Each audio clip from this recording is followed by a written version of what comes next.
Okay, I promised you a video looking into different e-commerce platforms as I have discovered that Etsy hosts accounts and material that promote and it seems to encourage child abuse and incest. There's a petition that has been out for Etsy for I think about a year now, maybe just under a year, with 41,000 signatures asking them to remove this content. And as far as I know from the organizers, there has still been no reply.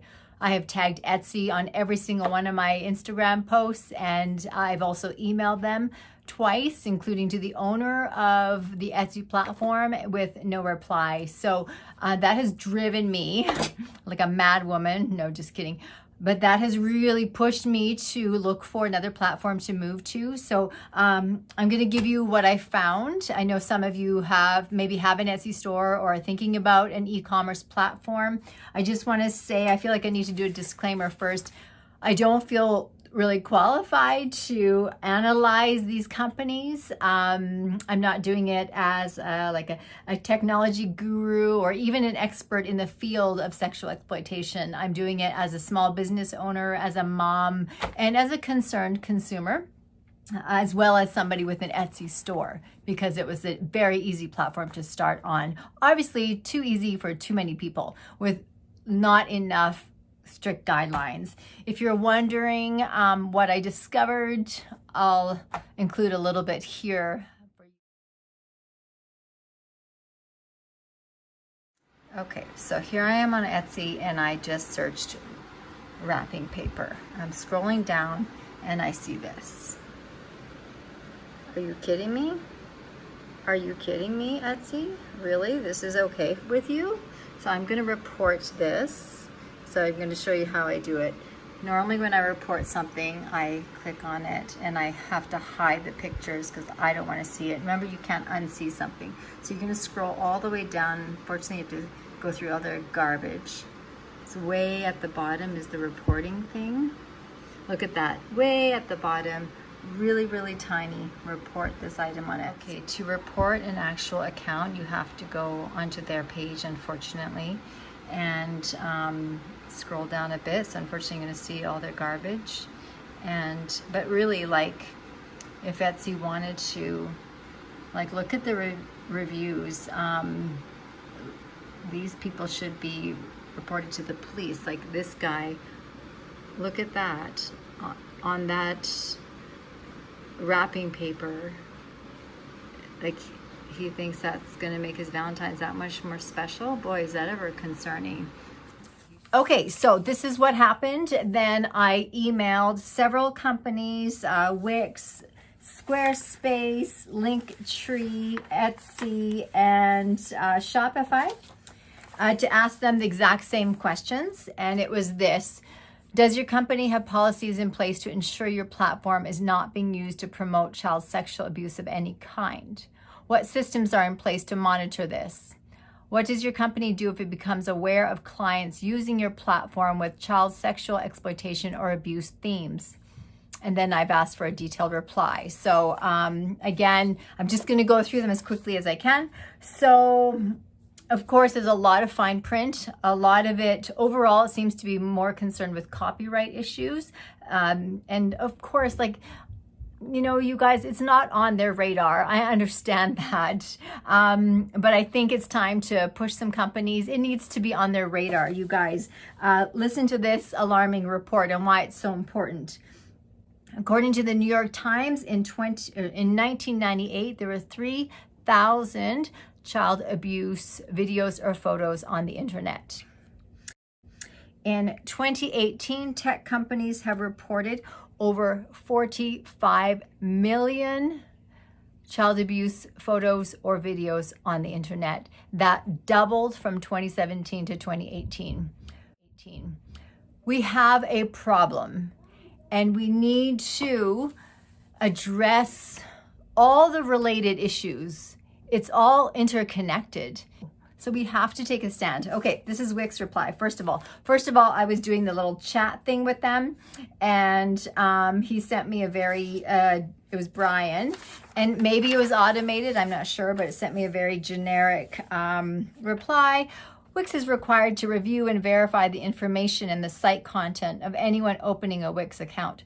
We comply with authorities, regulators, payment processors, and financial partners to create a transparent environment to help prevent any illegal activities or activities prohibited by our payment processors or other financial partners from being conducted. So then I wrote back and I said, does that mean that it's the responsibility of your payment protector and not you guys? And then the answer I got right away was, I'll be closing the chat for now, but please reach out with any further questions. So first, F grade for Wix on that one. They did forward it on to somebody else, and I did get a more detailed reply. But basically this, I'm reading the emails.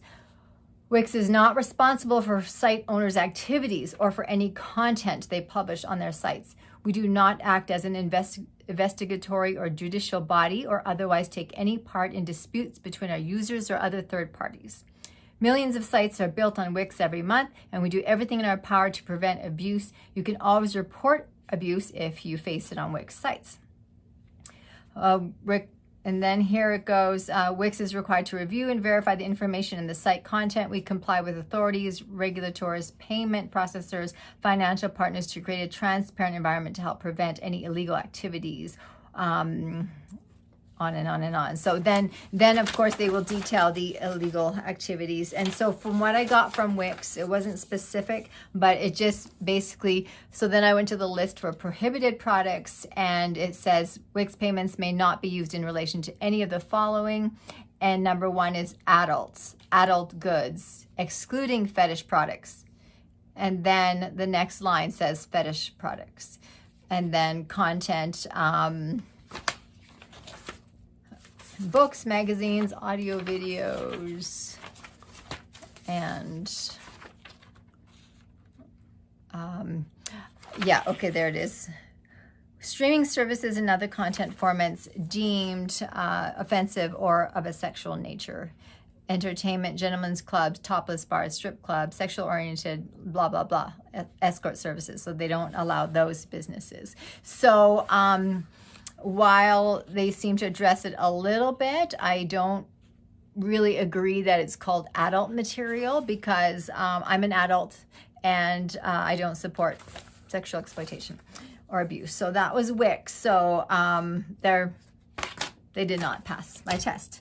Okay, Squarespace is next. And this same questions, this was their reply. While we do not, as a policy matter, complete forms on a one-off basis for users of the service, for information on our site, go to terms and services. Okay, acceptable use policy. We expect our users to use our platform responsibly. That's not going to help. Below are guidelines for what you should not do with our services. And then it talks a lot about spamming, phishing, stealing, copyright. Number 6 is improper or illegal activities or conduct. So don't threaten, harass, don't incite violence. And then 6.3, don't publish sexually explicit or obscene material. 6.4, don't condone or promote self-harm. 6.5 is about violence. 6.6, don't violate any laws through the service, including without limitation all local laws. So basically, like, it's kind of covered, but it's so vague. It's one line, very, very vague. So I think it could be really open to interpretation. So while they've kind of covered themselves, I don't feel they're doing enough to really maybe even educate their staff as to what's acceptable, and like how are they supposed to, how do they define sexually explicit or obscene material? Like it's so open to interpretation these days. And like wrapping paper, who would have thought? And guys, there are much worse things discovered on Etsy. I dare not share them with you.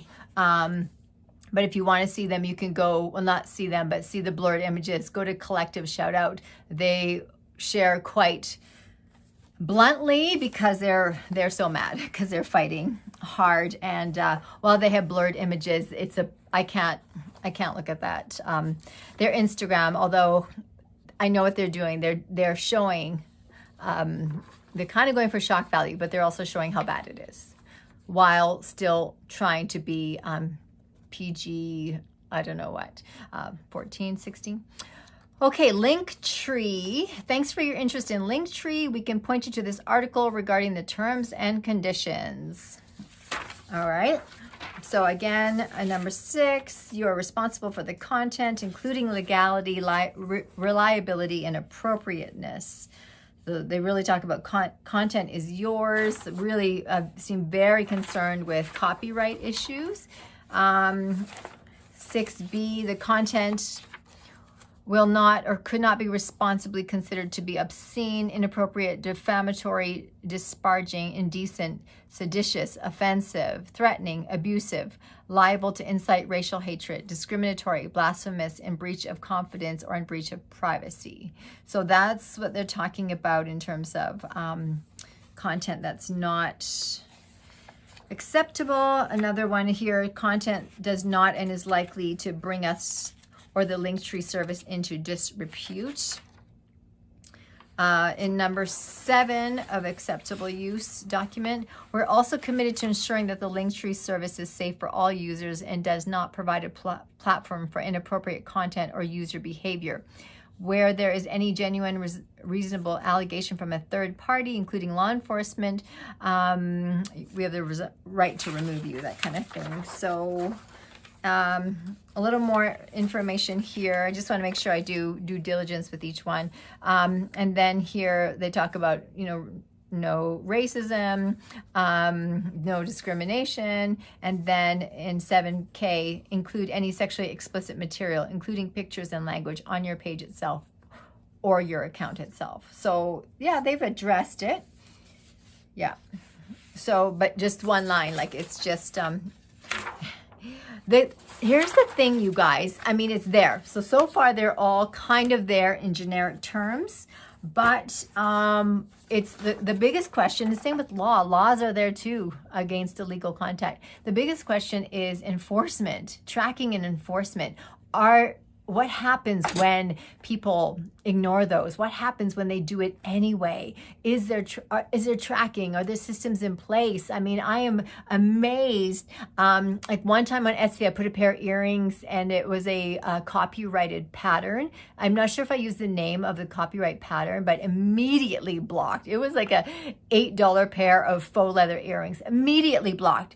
So that shows me where there's a will, there's a way. And often with these laws and with laws on protection and fighting sexual exploitation, it's great on paper, but it's the enforcement that we're lacking. And that happens when there's no public outcry or when there's silence from the majority, or when there's no public pressure. So that's where you have power and that's where you really need to come in. And so guys, tagging Etsy, telling them you're removing your account or asking them to do better or pushing them to take care of these accounts. And then I think they should publicly tell us if they remove them or not.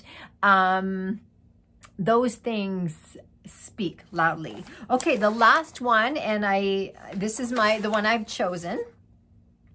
Right away, the tone and the reply of the email was different. It's like they understood and they've thought about it and they are upset about it and they're doing their part. I was so impressed, you guys. Right away, the email from Shopify. And yeah, they rank really high in customer service. So maybe this is just a customer service thing, but honestly, it was just amazing. The tone was so different. First of all, I just want to say that I'm very glad that you're looking at our platform to transfer your business to. I can assure you that you're making the best decision. Okay, blah, blah, blah. Getting straight to your concern. I understand that you are in need of assurance that our platform is not being used in selling items that consist of child abuse material. I know how important this is for you. That is why I immediately checked our resources in order to assist you with this. To answer your question, we do have extensive policies when it comes to what our merchants can sell in our platform. The Shopify Acceptable Use Policy lists all the activities that are prohibited from Shopify, and this includes child exploitation. We also have a team that does random checks on merchants to make sure they're abiding by these terms and policies. That's a system. If a store is found in violation of our policies, our team informs them via email about their findings, and they are closed out of their account. Their store is then removed from our platform. That was just the email. And then the link to the Shopify Acceptable Use forms. Number one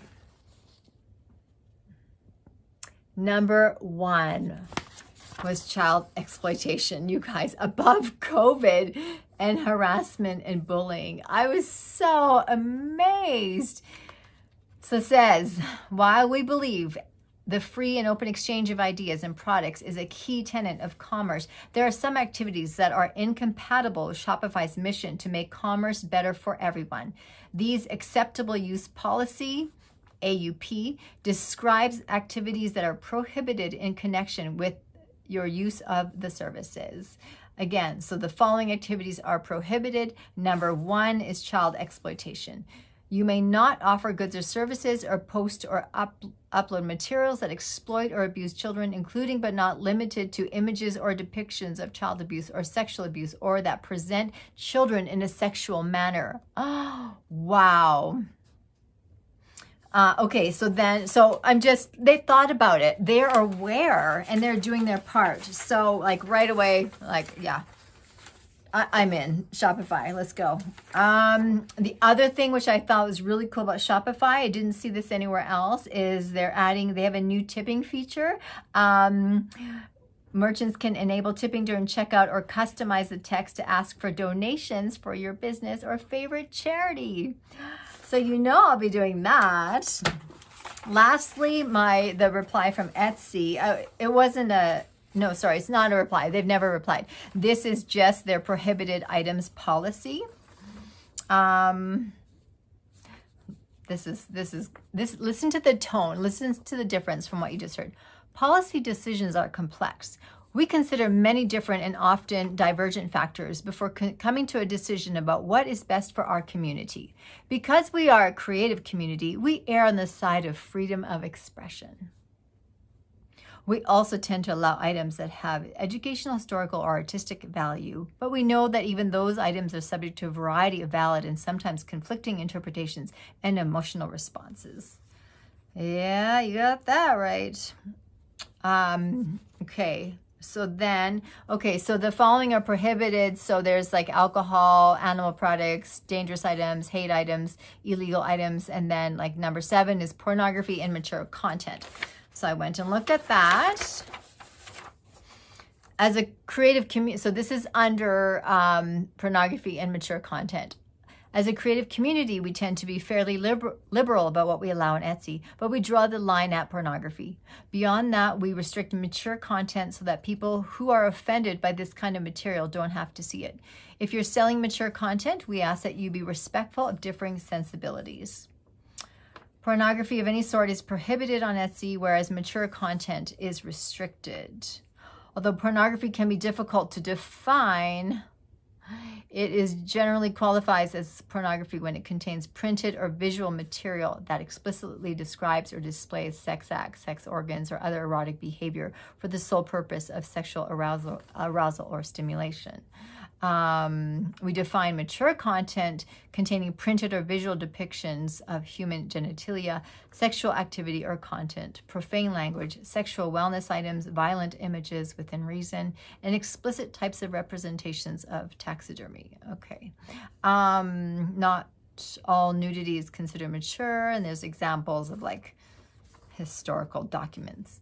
So I get that. I get that I was looking for chocolate molds, and there are molds of male genitalia. I hope my kids can't hear any of this. So I get that there seems to be some adults into that, and there's a demand. It was upsetting to me, and I wish I I wish I didn't see it, and I can't unsee it. There were worse chocolate molds as well. And the thing is, neither of those that I stumbled upon were labeled mature, so they just came up. And then when I reported them, it put them on my favorite list, or the top picks for you list from Etsy. So then I would go to my Etsy homepage, and there across the top of my page, there's my stuff on top, and then there's my favorites, and then there was penis molds and sexual act molds, this wrapping paper, and all the things that I just reported on my homepage. So not well thought through at all. Anyways, there's my quick assessment in 20 minutes. Thank you for watching. If you have questions, please let me know. Again, I don't know, maybe I shouldn't say that. If you have questions, go and do your own research. Go and look on these websites. Of course, you're not going to base your decision solely on this, but I hope that it helps you to make an educated and informed choice. So we all have a responsibility to play in taking a stand, speaking up against any form of child sexual abuse and exploitation. And this goes to youth and vulnerable people as well. It's not just an age thing. We don't accept it if it's a woman, an adult woman who's being exploited and abused. That's not the case. We do have to hold companies responsible. Every company has a role to play. Every consumer has a role to play. And so what we're trying to do here with Redeemed is raise the bar, keep the bar high, give consumers informed education and options of what is out there. And so as a company working hard to give away 50% of our net proceeds to fight sexual exploitation, I couldn't stand the thought of even 1% going to a company that clearly does not value the protection of women and children from sexual predators. And so we're getting off as quick as possible. And I hope that you will make an informed choice now if you're looking for an e-commerce business.